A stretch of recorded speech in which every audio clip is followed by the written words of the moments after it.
You know, when empires fall, it's never clean. Borders get redrawn, new powers rush in, and conflicts are born that can last for generations.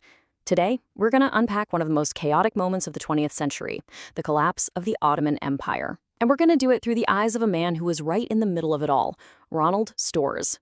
This is his story of how it all went down. So, let's meet our guide. Ronald Storrs was a British administrator, and this quote, it just perfectly captures the feeling of the time. When he arrived in Jerusalem, he knew he wasn't just some observer. He was walking into a living, breathing piece of the past, right on the edge of a future that would change everything. We're seeing all of this unfold from his firsthand account. Okay, so how did we get here? Well, it all kicks off with the First World War. In 1914, the Ottoman Empire, often called the sick man of Europe, makes a huge bet and sides with Germany. For the British Empire, this was a total strategic nightmare. It directly threatened the Suez Canal, their lifeline to India. And worse, it gave Germany the power to call for a holy war, using pan-Islam as a weapon against the Allies. And from there, things started moving fast. Turkey joins the war, and suddenly Britain's crucial Suez Canal is on the front line. By 1916, Britain has its counterplay ready. They start backing an Arab revolt against the Ottomans. Just a year after that, British troops are marching into Jerusalem, and our guy, Ronald Storrs, is given the impossible job of governing the city. Britain's entire strategy in the Middle East really boiled down to one thing: making the Arab revolt a success. See, to defeat the Ottomans, they desperately needed allies inside the empire. So what did they do? They fanned the flames of Arab nationalism, promising Arab leaders their own independent nations if they'd help kick out the Turks. It was a classic, the enemy of my enemy is my friend situation. And you really can't say it better than Storrs himself did. The whole point of the Arab revolt was to turn Britain's defense of the Suez Canal from just a shield into a spear aimed right at the heart of the Ottoman Empire. But this is where the story gets really complicated, and frankly tragic. Because at the exact same time Britain was stoking the fires of Arab nationalism, it was making another promise, a completely contradictory one, for the exact same piece of land. This is the core of the problem, a land promised twice, all because of the desperate need to win a war. So on one side you have Britain's Lord Kitchener, who sent a secret message to Sharif Abdullah of Mecca. He promised that if the Arab nation helped Britain in the war, Britain would guarantee their independence. But on the other side, you have the Balfour Declaration of 1917, pushed by figures like Arthur Balfour and Dr. Chaim Weizmann, which promised the Zionist movement a national home for the Jewish people in Palestine. Two huge promises for one small land.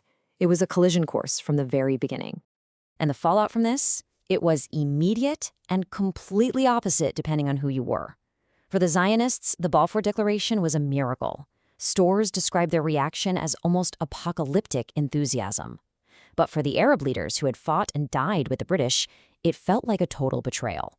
They felt their country was just being given away to a third party without anyone ever asking them. All right, so let's zoom in. We're leaving the world of high-stakes diplomacy and we're heading right down to the streets of Jerusalem. This is where those abstract promises became a very real, very explosive problem. And it was Ronald Storrs, the new military governor, who had to clean up the mess. His official title was Governor of OETA South. I know, it sounds a bit dry, right? But what it really meant was he was now in charge of one of the most sacred and contested cities on Earth. A city now officially claimed by two budding nationalist movements. The pressure must have been unbelievable. And then, as if things weren't complicated enough, a whole new political force shows up. In March of 1918, the Zionist Commission, led by Dr. Chaim Weizmann himself, arrives in Jerusalem. Their job? To start making the Balfour Declaration a reality, right there on the ground. Now this was a political earthquake. Storrs immediately gave the chairman of the Zionist Commission an official place at the table, right alongside the most powerful Muslim and Christian leaders and the Arab mayor.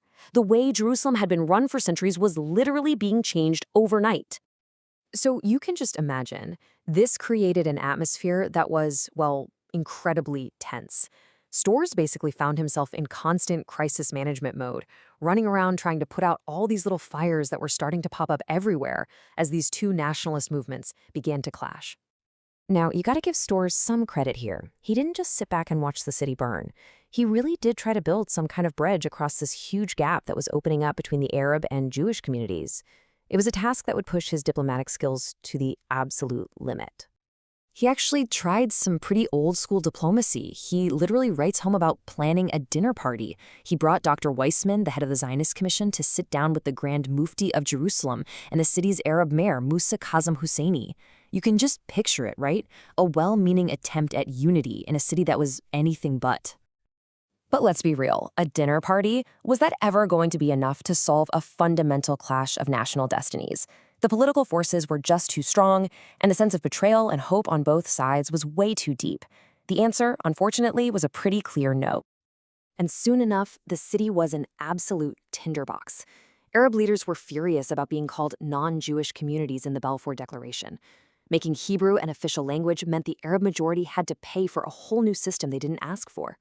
Holy sites like the Wailing Wall became flashpoints. Even religious festivals like Nabi Musa turned into political powder kegs.